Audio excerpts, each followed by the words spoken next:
And here on A New Day, as you all know, we try to keep it light every once in a while. Our listeners are hell-bent on defeating capitalism and dismantling the prison system, but sometimes we just need to, as my uncle likes to say, have a donut and sit down. We're taking on that challenge this morning and jumping into the world of the podcast, That's Why. We are solely responsible for the content of this show, reads the description for the That's Why podcast. We are not responsible for anything you do or don't do.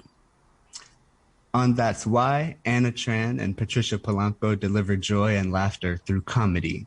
They talk about society's taboos, suggesting that uncomfortable topics can be vehicles for bringing people together.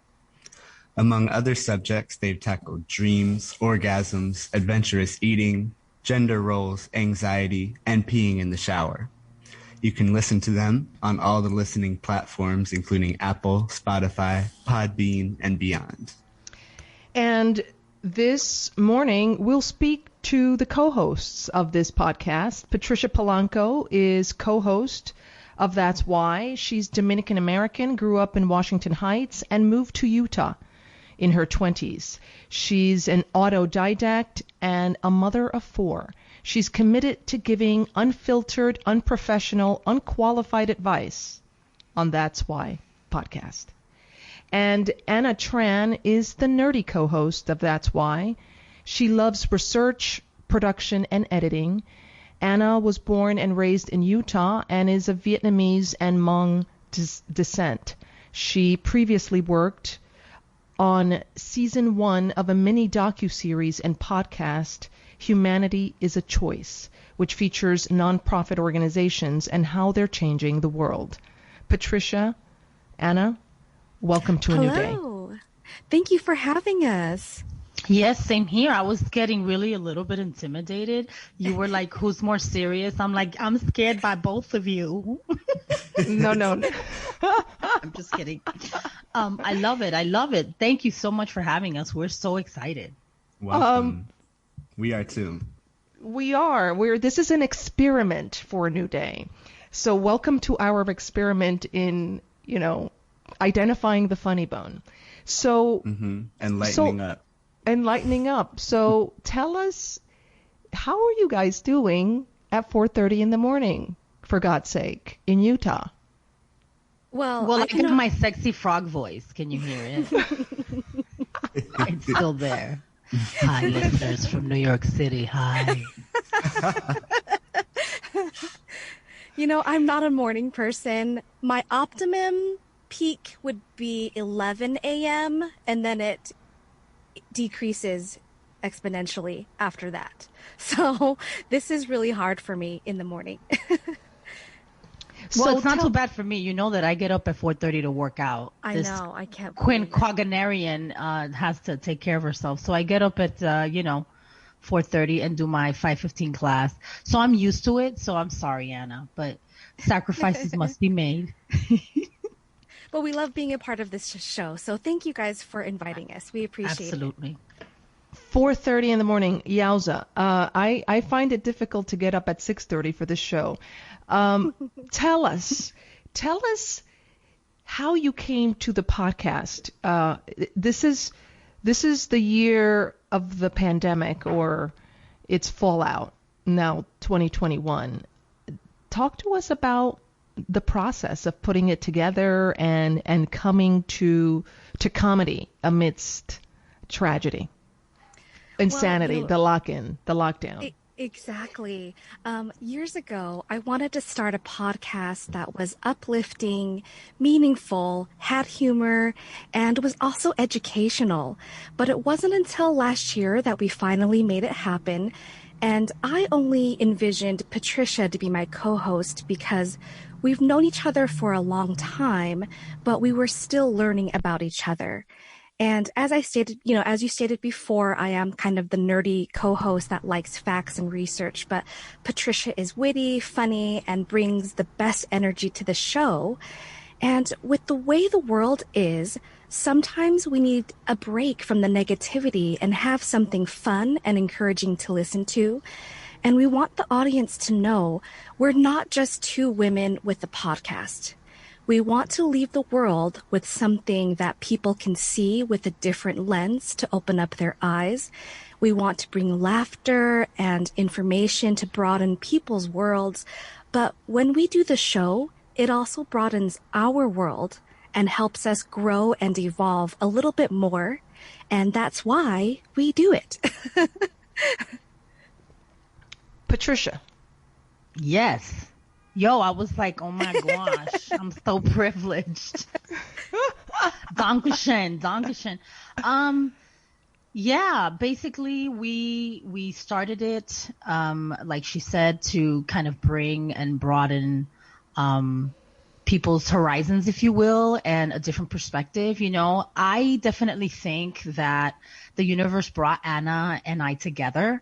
And this was something that I had entertained for quite some time. And I think, Johanna, you know, I mean, we're good friends, and we've known each other, for quite some time.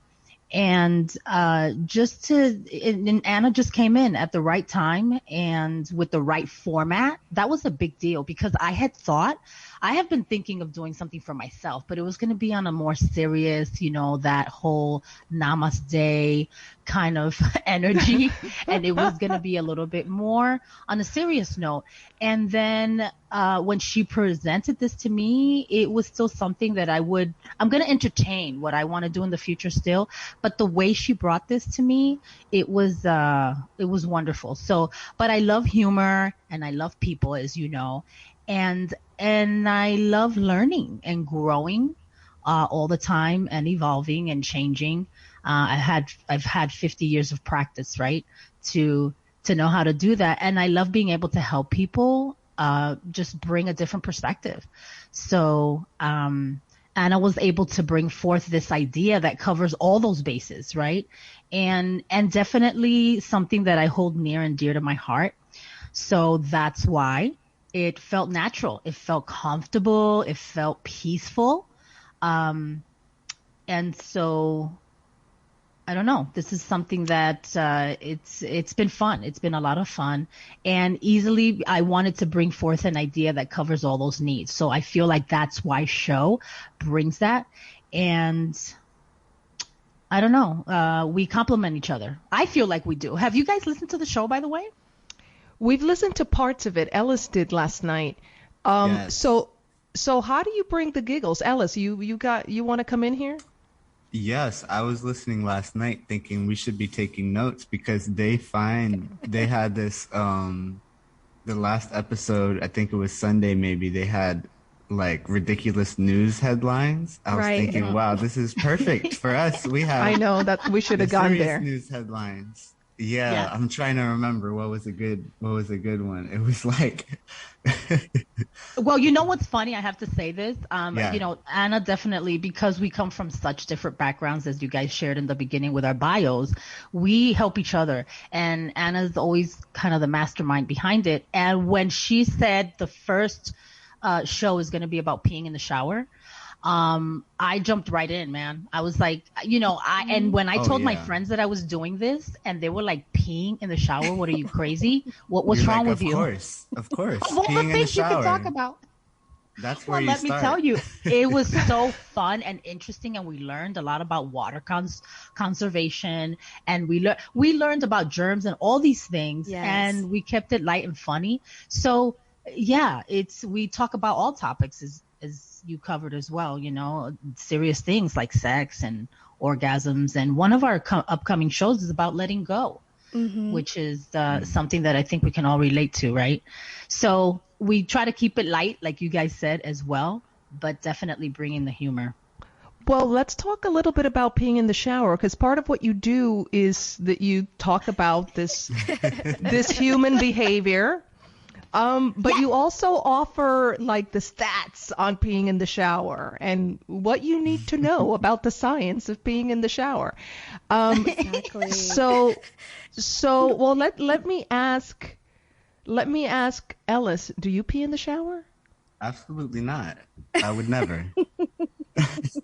Right on. But I do want to hear the stats about how many people do, so I know who to judge. So. Well, 50% of people pee in the shower that means two of us on this show definitely pees in the shower. And I'm raising my hand. Yes, me too. Sure. Okay. I'm raising my hand. Can I just say that I've peed in the shower, but as I've matured, I've stopped peeing in the shower. When I matured past 8. Oh. I'm 38 and I still pee in the shower, but it's such a release that the warm water's on you and you're just nice and cozy in there. It's liberating. And with the educational part, you can't unlearn something that you've learned. And knowing that you could save 187 million gallons per year if you pee in the shower, that might change your perspective on water conservation. Very motivating, yes. Yes. And so that number, so I mean, pee in the shower, maybe even if you did it half the time, you are contributing to water conservation. And if I could interject, Anna's got the stats, but there's something liberating in allowing yourself to do something that you normally wouldn't. We also covered that in the show about, people who are germaphobes and people who are concerned. And why, if you don't pee in the shower, why? And is that worth entertaining, asking yourself that question and breaking maybe some of those boundaries that you have with yourself? So exactly. Challenging, you know what I'm saying? Ellis, why don't you pee in the shower? Why are we asking Ellis over and over? I mean, three of us peed in the shower. One of us didn't. So this is fascinating because I hadn't really thought of it in this way. Like this is about boundary breaking and letting go, in part. Yeah, so I'm just interested in the psychology. Like, why do some of us allow ourselves to go there and others don't? Yes, very good. That's exactly tapping into that. And just was it again, upbringing? Entertaining the question. Right, entertaining the question. Yeah, I'm interested. Inquiring minds. For me, I have not had a lot of showers that are not shared showers. So I'm like, let me just not. Pretty simple. I see. So sanitary reasons, right? You're feeling like it's a sanitary issue. You guys are going to have the data to tell me that it's not even a problem. So I'm open to it. I want to hear. But you should find out if the people you share the shower with pee in the shower. That's true. If that's happened already, then you seem fine, right? You're not sick. You don't have any ailments or anything like that. It's true. I feel like every word I say here, I'm like, oof, there's no real reasons not to pee in it. But you know what? I'm going to hold my ground because half of people don't pee in the shower. Yes. And so there's others out there, We need to have all people represented. Exactly. So yes, exactly. I'm happy. Thank you. Now, just to answer your question, despite rumors to the contrary, urine is not sterile. So you are right there. It's not sterile. It does contain bacteria, yet it's never been an issue. I mean, I feel like no one's ever gotten strep about someone peeing in the shower. Who knows? We have to do a little bit more. We might have to revisit this topic, Anna. Well, the good thing, Patricia, is you referenced Seinfeld when George Costanza peed in the shower. And so people can see that in a comedic way where it's not a taboo or an embarrassing thing. I'm pretty sure everybody has peed in the shower, like we've already talked about. Some of us stopped at age 8. Some of us have continued. Some people pee in the pool. Wait, some people probably pee in the pool. Exactly. Can we agree that's bad? Listen, can we agree that none of us do that? Okay. Yes. Don't do that. 0 out of 4. Yes. Okay, good. Okay. Well, that's probably why there's chlorine in the water. Exactly. We're a good crowd. Exactly. Wait, do you pee in the ocean? In the ocean? Yes. I've at the peed beach? in the ocean. Yeah. Yes. Absolutely. Mm-hmm. That's very liberating. And unfortunately I wasn't skinny dipping, but I think that's going to be that's going to be on my list to have to pee in the ocean naked. That'd be nice. And when your listeners call in later, maybe we can ask them to have a poll if they pee in the shower as well and see what the number is. Well, that's they right. call in to talk about that. And Go ahead, Ellis. And speaking of our listeners, you're listening to the voices of Anna Tran and Patricia Thomas, hosts of That's Why podcast. Anna and Patricia deliver joy and laughter through comedy, and as you can tell, they talk about uncomfortable topics that can bring us together, and That's Why is available on all listening platforms.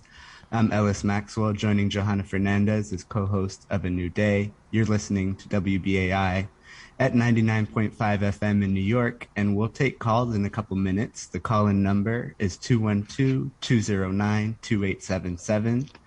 Call us at 212-209-2877 and share your thoughts on peeing in the shower. Whether you do it, you can lie to us if you need to, but we would love to hear the truth, and we'll see how it goes. We would love to hear the truth, always. Always. Well, maybe not always. Most of the time. Most of the time. I'm going to have to agree with that. No, I want to hear the truth by all by all means and at all cost, for sure. Just give me the truth, please. Give it to me straight. Give it to me straight. So how do you identify the topics? What other topics have you covered or which has been the most popular topic you've covered? Is it possible to determine that? Yes, the most listened episodes are the pee in the shower one and the girlfriend experience episode. And if you're not familiar with the girlfriend experience, it almost borderlines between prostitution and escorting, but it's almost like a weekend girlfriend, or sometimes it can be considered a long-term girlfriend depending on which country you visit. So those two were the top two episodes that people listened to. And that's why we do this, is because people don't know about girlfriend experience. People don't know about peeing in the shower and all of these things that are happening in the world. Yeah, and we've covered food, swear words. That was a fun one, because right then it was interesting. It was a coincidence that Netflix had done their thing about swearing. Have you guys seen that on Netflix? No. Tell us. Oh, okay. Yeah, that was really fascinating. We've done misnomers, anxiety, which is something that I suffer from. We covered one on honesty and boners. Do you remember the boners one? That one was fun. She found 11 different types of boners that men can have, which I did not know about. Yeah, everything is pretty eye-opening, and I wanna clarify that even silence. Go ahead. Silence. I know we couldn't quite get silence from the co-host. One appendage be so versatile. Anyway. But I want to clarify that even though some of the topics we talk about may be serious, like anxiety, and we're laughing and we're having fun, we want to make sure to let our listeners know we're not making fun of the topic. We're just making the topics lighthearted for people, so it's easier to digest certain topics. So how do you make anxiety lighthearted? Because anxiety is in fact the opposite of, right? It feels like you're going to explode, or I don't know. Exactly. We correlate anxiety. We correlate anxiety to, for example, diarrhea. You might have it, and in the inopportune time, you feel it, and you're holding it in, and you're in a public place, and you don't know what to do, where to go, and you feel like you're going to explode. So that's kind of the funny part of it. It's like everyone can relate to those tummy aches and those diarrhea moments, and I don't suffer from anxiety, and I don't know how it feels like, but Patricia has, and so it's easier for her to explain her experiences with it. Yeah, and you have to keep it lighthearted. That's one of the things that I think that we do as human beings is take things a little bit too seriously. Some things that we want to shift our perspective. And for any of your listeners that might suffer from anxiety, one of the examples that helped me greatly was if you have a fire alarm in your house, whether the toast is burning or whether the house is on fire, that fire alarm goes off. The fire alarm doesn't know how severe the fire is. So when I'm having an anxiety attack, immediately I default to that thought. Is it the toast burning? Because I can handle that. Or is it the house on fire? And 9.999, right, out of 10, it's usually the toast. And you have to keep it in perspective and visualize yourself understanding that it's not that big of a deal, and you process and work through it. But it's definitely been helpful to keep it a little lighthearted. And the things that I've done to get myself out of that mode when I first started suffering from it is actually very entertaining. I mean, I was at a restaurant with my son, and I had to leave the restaurant. There was snow outside. I took off my boots, and I was walking outside with no shoes on in the snow to get my mind off of it. And I had, some of the servers come from out in the restaurant looking at me like, what are you doing? And I was like, I'm just having an anxiety attack. And they were like, okay. And I turned around and went just back in. But, it's moments like you have to laugh at yourself, and it helps. It helps to bring your own perspective to something so that people know, oh, you're not just making an opinion. You understand where I'm coming from, and it helps us to relate. You know what I mean? And keep it on that note. Patricia, I have something to say about that, but we'd like to ask our listening audience to call in 212-209-2877, 212-209-2877, and we're talking about how to make light of human experience, even the most difficult of them, as in the case of anxiety. The number to call is 212-209-2877, and we're talking to Anna Tran and Patricia Thomas, hosts of That's Why podcast, and they tackle taboos and subjects that make people uncomfortable, and they believe that those conversations are vehicles for bringing people together. And I'm Johanna Fernández, your host of A New Day, joined by Ellis Maxwell. And you're listening to WBAI at 99.5 FM in New York. Once again, the number to call is 212-209-2877.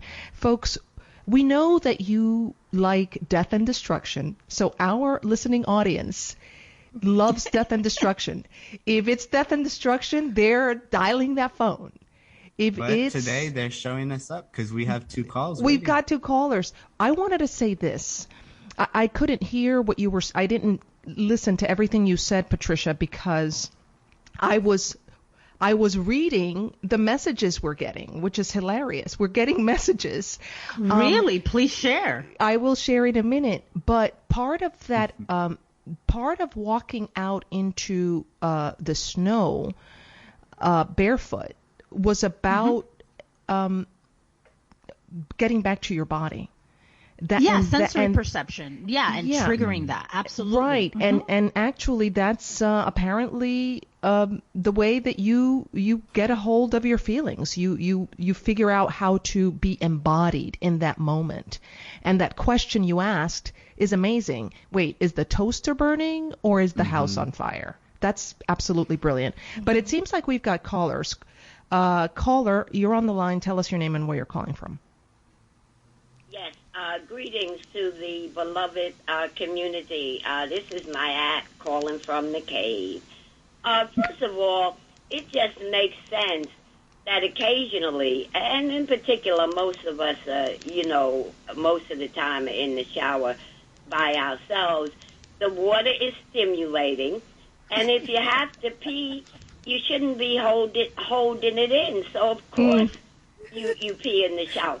But another aspect of this, and then I'm not near my trusted computer, but we've had many renowned, I think of one in particular, I won't mention his name now, holistic healers who dealt with something you haven't heard about in a long time, and that's urine therapy. Right. Where urine, wow. Yeah, we forgot about that. In addition, during those imperial World War Ones and Twos, urine was considered, it is some sterility around urine. And urine, at least in World War One, I'm not sure about World War Two, but it was used as a, what's that called, an anesthetic. That's right. All that needs to be researched and looked into. We're forgetting certain histories. Wow, thank you, Mayan. And I love the fact you're quite educated, your listeners are. Yes, you are correct. This is WBAI, so don't mess with our listeners. Our listeners are our co-hosts all the time. But we're going to take another call before we bring it back to both of you. Thanks for sharing that, yes. Caller, you're on the line. Tell us your name and where you're calling from. Good morning, friends. This is Antonio from the Bronx, and I just wanted to say that I definitely pee in the shower, and I do other things in the shower, too. I mean, to me, showers are therapeutic. So, and it's also a space where I'm not going to waste my time. I have 20 minutes here, so I'm going to make it productive. I also brush my teeth in the shower, plan my day in the shower. I resolve philosophical and logistical questions in the shower. I don't like the warm pee on myself, so I pee away from my body when I'm in the shower. And now that I know the conservation statistics around Forget the shower, about it. I'm gonna pee all the time. It's on. It's on. It's gonna be the new toilet. So. Thank you, Antonio. Right on. Yes. Hilarious. That is so awesome. Wow. I'm That's happy 5 to out share of that. 6. Yes. Yeah. And Ellis. he has that advantage that he could pee away. Okay, so some people do have some advantages, in with different appendages. We have more whatnot, callers. Ellis, take it away. All right, let's take our next caller. I'm getting outnumbered here, 5 out of 6. Hopefully some callers will call in to support me. But if not, that's okay. Caller, you're on the line. Tell us your name and where you're calling from. Caller. You're on the line, WBAI. Do we have our caller? Maybe not. Well, while we wait to get, I think we do have someone waiting on the line, but that was like the 2 most reasoned responses to this question possible. Very impressive by our listeners, but not surprising. Anna, Patricia, thoughts? Well, I want to say hopefully the pee in the shower topic changed your mind, Ellis. Do you feel a little bit more open-minded about peeing in the shower now? Well, I feel half more open-minded and half like I better defend my position now because nobody's with me. But you rebel. You're such a rebel. I love it. Right, because now I'm breaking boundaries by not peeing in the shower. But we have 2 callers. Let's try this again. Caller, you're on the line. WBAI. Tell us your name and where you're calling from.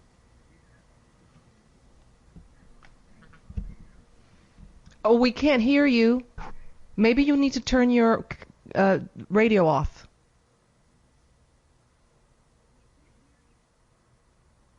Something's going on. Yeah, I can't hear anything. Should we take the other caller? Yes, try this one.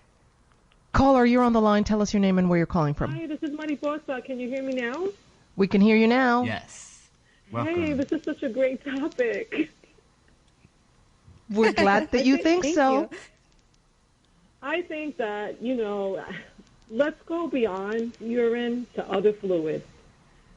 If I have no problem with menstrual blood, with my own menstrual blood flowing down the ceramic tile to the drain, why is urine such an issue? Great point.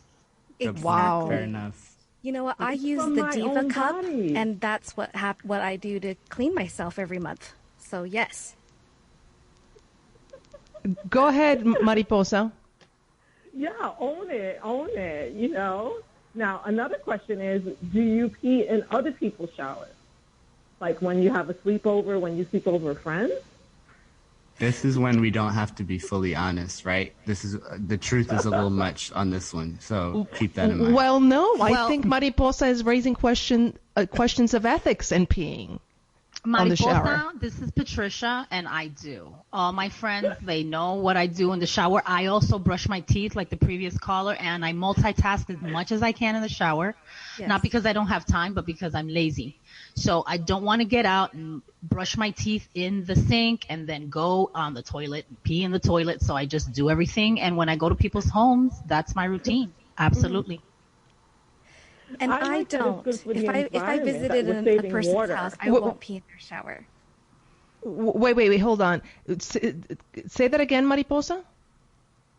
I like that it's good for the environment. Copy. Anna. Yes, and so if I go to someone's house, I won't pee in their shower because I don't know how they would appreciate that. But I could, now that we talk about this, I would ask them beforehand.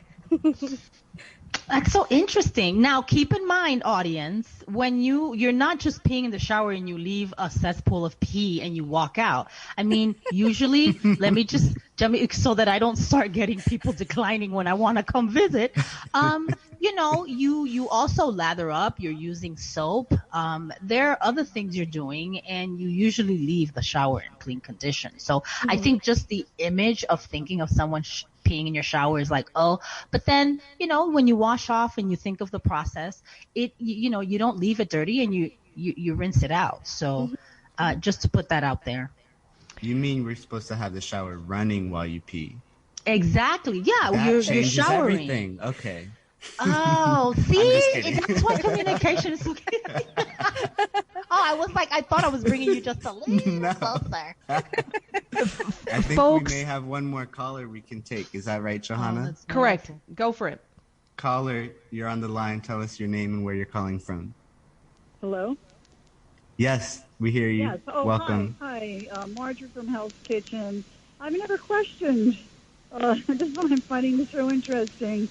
I've never questioned peeing in the shower. It seems always the most natural thing in the world to do, and so I'm really enjoying hearing people that are uptight about it because I never questioned it. And I peed lots of places, especially during the pandemic when I was going someplace on a trip and there was no place to, being afraid to go into a public toilet. I'd find the nearest tree and take down my pants and pee. And also in the 80s, I was kind of kinky, and golden showers was a very common kind of thing to happen in some of the clubs. And people not only drank urine, but peed on people. So yes. I'm getting a kick out of your show. That's right, and I still think golden showers are a thing. They're just not, I don't know, it's just not talked about as often, but that is a thing, and I think we might have covered that in one of our shows. Yes, we and did. I talked about it briefly. Yes.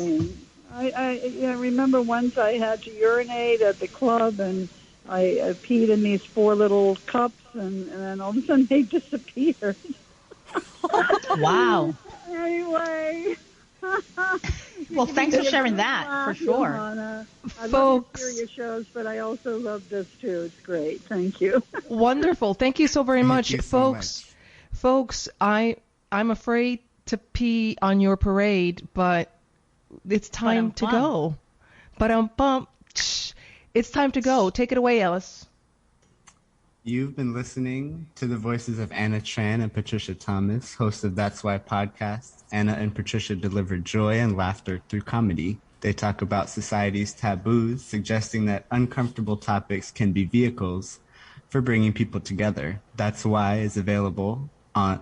I should have done a good... That's why the show is available on all listening platforms, right? That's why you named it like that. It's brilliant. That's exactly. Now, every time you say that's why... I know. I'll be thinking about pee in the shower. It's going to be great.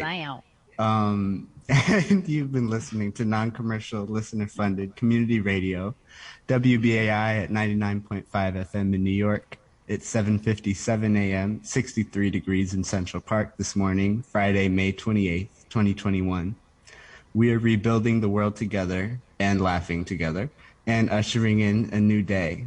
The show is produced by Ajamu Sankofa, Marcos Maldonado Cruz, and Arushi Mohan. Michael G. Haskins is our board operator. We leave you with The Keys by Matt Duncan. I'm Ellis Maxwell, joining Johanna Fernández as co-host of A New Day. See you next week. Bye. Bye.